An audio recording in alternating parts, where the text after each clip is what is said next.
टूटेगी। इसका एक उपाय है, पहले रस्सी को थोड़ा सा चबा लिया जाए, फिर झटके से झटका दे दिया। रात को जब बालिका रोटियां खिलाकर चली तो दोनों रस्सियां चबाने लगे, पर मोटी रस्सी मुंह में न आती तो बेचारे बार बार जोर लगाकर रह जाते हैं। सहसा घर का द्वार खुला और वह लड़की निकली। दोनों सिर झुकाकर उसकी हाथ चाटने लगे।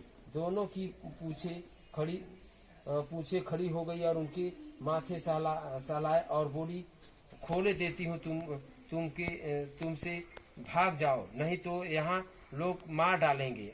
आज घर में सलाह हो रही थी कि इनकी नाकों में नाथ डाल दिया जाए, उसके गराव खोल दिया जाए। पर उसने गराव खोल दिया और दोनों चुपचाप खड़े हो गए। मोती ने अपनी भाषा में पूछा, अब चलते क्यों नहीं? हीरा ने कहा, चले तो, लेकिन कल उस अनाथ पर आफत आएगी, तब इसी पर संदेह करेंगे। सहसा बालिका चिल्लाई, दोनों फूफा वाले बैल भागे जा रहे हैं। ओ दादा, दोनों बैल भागे जा रहे हैं, जल्दी दौड़ो।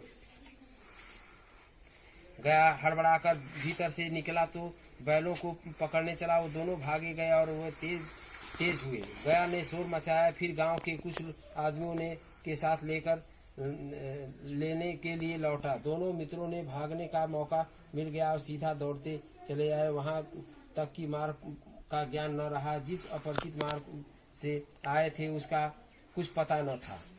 दोनों एक खेत में किनारे खड़े होकर सोचने लगे कि अब क्या करना चाहिए। हीरा ने कहा, मालूम होता है कि राह भूल गए, तुम भी बेतहाशा भागे, उसे मार गिराना था। उसे मार गिराते तो दुनिया क्या कहती? वह अपना धर्म छोड़ दिया, लेकिन हम अपना धर्म क्यों छोड़े? दोनों भूख से व्याकुल हो रहे थे। खेत में मटर पड़ी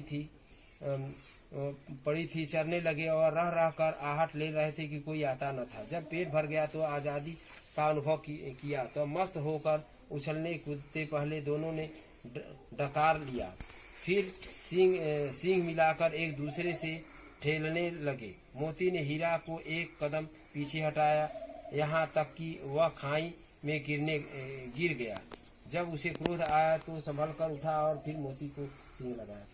अरे, कोई सांड ढौंकता चला आ रहा है। सांड ही है, वह सामने आ रहा है। पहुंच दोनों मित्र बंगले झांक रहे और सांड पूरा हाथी है। उसने भिड़ना जान से भी हाथ धोना है, लेकिन न भिड़ने पर भी वह जान बचती ही नहीं। इसी तरह से वे भी कह रहे थे कि कितनी भयंकर सूरत है। मोती ने मुख भाषा में कहा कि बुरे फंसे, जान बचेगी, कोई उपाय सोचिए। हीरा ने चिंतित स्वर में कहा, अपने घमंड में भूला हुआ है। आरजू विनती न सुनेगा, भाग क्यों न चले? भागना कायरता है, तो फिर यही मरो। बंदा तो 9-2-11 हो गया। 9-2-11 होना मतलब भाग जाना, और 2 दौड़ाए, तो फिर कोई उपाय सोचो जल्द। उपाय यही है कि उस पर दोनों जाने एक साथ चोट मारे। मैं आगे से रंगेता हूँ और तुम पीछे से रंगेना। प्रश्न है, काजी हाउस में कैद पशुओं की हाजिरी क्यों ली जाती है? काजी हाउस में कैद पशुओं की हाजिरी इसलिए ली जाती है क्योंकि कितने पशु हमारे यहाँ थे, अब इस समय कितने उपस्थित हैं। मतलब कि कहीं भाग तो नहीं गए, ये स्वयं करिए। प्रश्न 2, छोटी बच्ची को बैलों के प्रति क्यों प्रेम उमड़ आया? छोटी बच्ची अपने जैसे वो बैलों को भी समझती थी कि जैसे वह उस घर में अनाथ थी, उसी तरह ये 2 बैल नए हमारे यहाँ पे अनाथ हैं, इसलिए इन लोग को केवल सूखा भूसा दे दिया जाता है। उनको न खली न कोई पानी कुछ नहीं पूछता, इसलिए वह उस पर प्रेम करती थी, उनसे प्रेम जताती थी। ये इसको स्वयं करके आई।